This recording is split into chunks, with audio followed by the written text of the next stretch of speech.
Hello, friends, and welcome back to Malicious Compliance Stories. I love it when people with no valid claim whatsoever try to scare you with court, like you're going to just give them what they want despite not having a leg to stand on. But before we begin, best way to support our channel is to leave comments, like, and subscribe with the turned-on bell so you don't miss the new video every single day. Sued by Karen. I'm a tattoo artist in a private salon suite, and a hairstylist, Karen, from down the hall asked me to cover up her C-section, lap band, and skin removal surgery scars. I told her I could and that it would take more than one session because what she wanted was so large. I gave her a smoking deal and she agreed. Before we started, she signed my consent and we reviewed aftercare instructions. She was the worst client imaginable. She was late to every appointment, up to 50 minutes. She left during sessions to get snacks from the gas station, and on 2 occasions she asked me to leave my studio so she could talk on the phone privately. On top of that, she was so sensitive that I could only get about 1 to 1.5 hours of tattooing in at a time. She was so uncooperative and wasted so much time that I ended up seeing her for 6 sessions total. There was one small area that wasn't finished because she was so sensitive there that she always asked me to move to something else. However, she was so happy with the work that was done that she posted videos of it to TikTok when on vacation in June. Near the end of June, I went on a mission trip with my high school youth group students, and the day after I arrived home, July 3rd, she asked me how soon I could schedule her. I told her I wasn't available again until after school started, August 1st, but that I would reach back out when the time got closer. A week later, she texted me to say, how dare I have other clients in my studio when I told her I wasn't available to see her until August and that she wanted half of her money back to get another artist to finish it. I gave her the reason why I was unavailable, plus those clients had been scheduled prior to going on the mission trip. I told her I wasn't giving her any refund and I was tired of her taking advantage of me. She replied with a lot of senseless garbage, the last of which was, everyone who messes with me gets the short end of the stick. And don't worry, you'll see me again, and God sees you. Eye roll, eye roll. 9 days later, before August 1st even came around, she filed a civil claim against me seeking 9 times what she paid for the tattoo. I filed my response along with the evidence to support it. I appeared in court on Monday, and the judge immediately sent us to mediation before hearing the case. The mediator informed me that she had filed an amendment and was now asking for $2,000 more than the original claim, allegedly for even more pain and suffering. He asked her to present her case so that he could help us try to work out a settlement. She rambled on and on, lied throughout, and complained about how humiliating it was for her to have to show pictures of her half-naked body to the court. He asked me what my response was, and I stated, she has filed this claim against me because I didn't schedule another appointment for her as quickly as she wanted me to. I never refused to see her again, and I refused to give her a refund because she signed a contract that says she understands she's not entitled to any refunds whatsoever. And I showed him the signed contract. He excused me from the room, and they talked for about 20 minutes before he grabbed me to talk in another room. He said she's willing to accept half of what she's asking for, and if you agree, we will not have to go back to the courtroom. I asked him what the challenges to my defense were, and he mumbled some nonsense that made it evident he just wanted me to cave so he could move on. He didn't allow me at any time at all to tell him the details of my side of things. I felt ready to present my defense to the judge.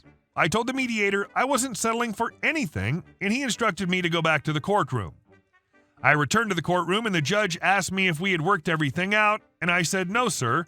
He chuckled and said he'd help. I waited for about 10 minutes, and the judge sent someone to go retrieve the mediator and claimant so he could start the hearing. A couple minutes later, the mediator came in alone and shoved a piece of paper in my face and said that she has dismissed the claim. He told me I was free to go. I surmised that she didn't expect me to call her bluff, or she expected me to cave into settling. I think she backed out because she didn't want to have the photos of her body displayed on all those courtroom TVs. The whole thing was so aggravating, but I was slightly disappointed that I didn't get her present in the courtroom because I wanted to humiliate her. I've never met someone so entitled and self-important. I think she knew about the mediation ahead of time and thought she had a golden opportunity to get something for nothing. Bye, Karen. Edit. It's frightening to feel like you could be indebted to someone for many thousands of dollars for one slight misstep or one mouthy text. I never said I refused to see her again, which would have been one of the two main points to my defense, although that's what I was thinking and what I wanted to say in the moment. I'm glad I restrained myself from arguing with her. That's totally unlike me, LOL. This was a valuable lesson to learn about being selective with clients and work and passing on the red flags. You do not owe anyone a service or appointment just because they ask for it. And our second story. No, lady, you don't get more toilet paper than everyone else. So this was a story from the time in which everyone brought up horrendous amounts of toilet paper for no reason during the pandemic. At one point, I'd worked at the store I was shopping in, but at this point, I was not working there, and it had been over 2 years since I had worked there. So I had to get to the store extremely early and stand in line for 2 hours before they opened to get 1 pack of toilet paper, and the lucky ones of us that actually ran to the toilet paper aisle were the ones that got the big packs. Because the store only lets you have 1 pack, it doesn't matter if it was 4 rolls or 16 rolls, you only got 1 pack. So I was fortunate enough to get one of the larger packs of toilet paper. I actually did need toilet paper. It was my mother's regular shopping day, so I actually grabbed 2 packs to put in the cart. I did not live with my parents at this time, so I was walking around with the 2 packs, and they wouldn't take one of them away from you until you got to the checkout, so you could walk around the store with multiple packs in your cart, but it wasn't until you got to the register that they took the rest out. I called my mother to see if she needed toilet paper because if she did, this was her typical shopping day, I was going to do the rest of my shopping and wait for her, then hand off to her because by the time she got there, there wouldn't be any left. She told me that she had enough toilet paper and she didn't need any, so by this time the shelves were pretty bare. All that was left was basically paper towels. I heard an elderly woman on the phone sounding like she was about to cry. I even got here early, but then everybody ran. When I got to the toilet paper, there wasn't any left. I've not had any toilet paper for 2 days. This is the 3rd store I've gone to this week. This is just horrible. So of course, I, not needing the toilet paper in my cart anymore, hearing this lady who looks to be about 70 about to cry on the phone because she couldn't run fast enough to get toilet paper, which is absolutely horrible. Elderly people shouldn't have to outrun other people to get freaking toilet paper. I go up to her and ask her if she's looking for any specific brand or anything, and she tells me she doesn't care what brand it is, she just needs toilet paper. So I take the other one out of my cart and give it to her. She seems so happy, but then seems sad, saying that she doesn't want to take it from someone else. I explained to her about my mother and why I had the 2nd pack and how people were only allowed to buy 1 pack anyway. She was extremely happy and basically said that I must have been sent from God to bless her and all that. But here comes the moment you've all been waiting for. After this sweet elderly woman walks off to either shop or go check out, I don't know, but she was out of my area when this happened, a woman comes walking up to my cart and starts to take the toilet paper out of it. Me, hey, what the hell do you think you're doing? Lady, getting my toilet paper. Me, that ain't your toilet paper, that's my toilet paper. Get your hands out of my damn cart. Lady, no this isn't, you're handing out toilet paper. Me, no the hell I'm not. Lady, you just gave some to that hag over there. Me, I had extra. Lady, because you work here and you're handing it out. Stop denying me toilet paper. Me, lady, I ain't worked here in 2 years. You can just go F off. I start to walk away with my cart and my toilet paper. Lady, you stupid bee. She comes walking up behind me and tries to rip it out of my cart. I swing my arm from under her and she falls on her face. Well, not really on her face, but she falls forward onto the ground. Lady, I'm gonna have you charged with assault. Me, good luck. This place is covered in cameras and I wasn't the one that jumped on your cart, so have fun. I proceeded to go check out and happened to see the elderly woman checking out with her toilet paper and her other groceries. I don't even know whatever happened to that lady, but I'm glad I've never seen her again. And our next story.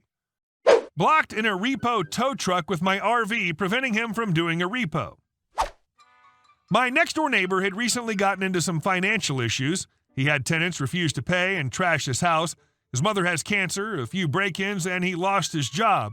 He doesn't have much money at the moment. He's literally living off bread and water. He doesn't spend money now for things other than repairs or absolutely necessary crap. He called the dealership to let them know of the situation. He was always early on his car payments, often paying several months in advance. He told them he'll be a bit late as he tries to get a new job and handle everything else. He has a perfect credit score. They have no reason to doubt he would not pay them back. Bank said they'd give him 3 months. Well, son of a bee. 2 weeks later, I see a tow truck coming in and taking his car. I call my neighbor and he goes out and explains the situation. Tow truck driver's a jerk and doesn't care. I pull out my RV and I park it perpendicular to him. The car was parked in an alleyway, so the tow truck was stuck.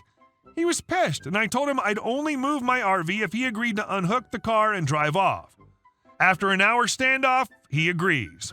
I think his boss told him to stand down. My neighbor thanked me. He's now hiding the car in other weird places, and he removed the tracking device in it.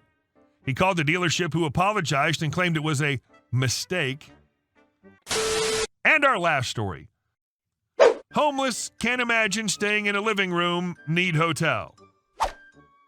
My sister-in-law called me last week crying that they were getting evicted and had nowhere to go. Her father is no longer an option as she screwed him over so many times he wants nothing to do with her. She, along with her husband and 5-year-old son, are in Kansas and want to come down to Texas to stay with us until they can get back on their feet. Wanting to be a good wife, I agree, and we send them $100 we don't have to help get them down here. They rent a vehicle and tell us they're on their way. That night, they call and say the rental broke down, but the rental place can't replace it until morning and are covering a hotel room for them. Next day, she says she has to take her son to the ER because he's sick. The day after that, they decide they're going to stay in southern Kansas. That's right, they didn't even make it out of the state because her husband found a job. Not gonna lie, I was relieved until yesterday. It turns out that he had no job, and instead they were using the 4 days as a vacation to stop and see all the sights on everyone else's borrowed money. The sister-in-law calls me again saying they really need to come down to Texas because they're out of money. We try to explain we didn't really think it was going to work out, and we already sent them the only money we had. Somehow they managed to get down to us, and we let them know they're going to have to sleep in the living room until we get the spare room cleaned out. Keep in mind we live in a single-wide trailer. This is unacceptable to the husband. He does not want to sleep in the living room. He wants us to pay for a hotel room. After he threatens to take the car and abandon his wife and child, we agree. Dear God, let them get out of our lives quickly. Edit. The only reason I'm putting up with any of this is their little boy. I'd rather deal with the crazy parents than him ending up on the side of the road. Update. We live in a very small town. Everyone knows everyone. Monday came and I awoke to 6 cop cars lined in our driveway. Turns out the husband tried to steal gas from the local gas station. We promptly kicked out the sister-in-law when she said she was staying in the relationship with the husband. So, after 3 days, they're already out. Hey guys, thank you all for watching the video. I'll see you in the next one.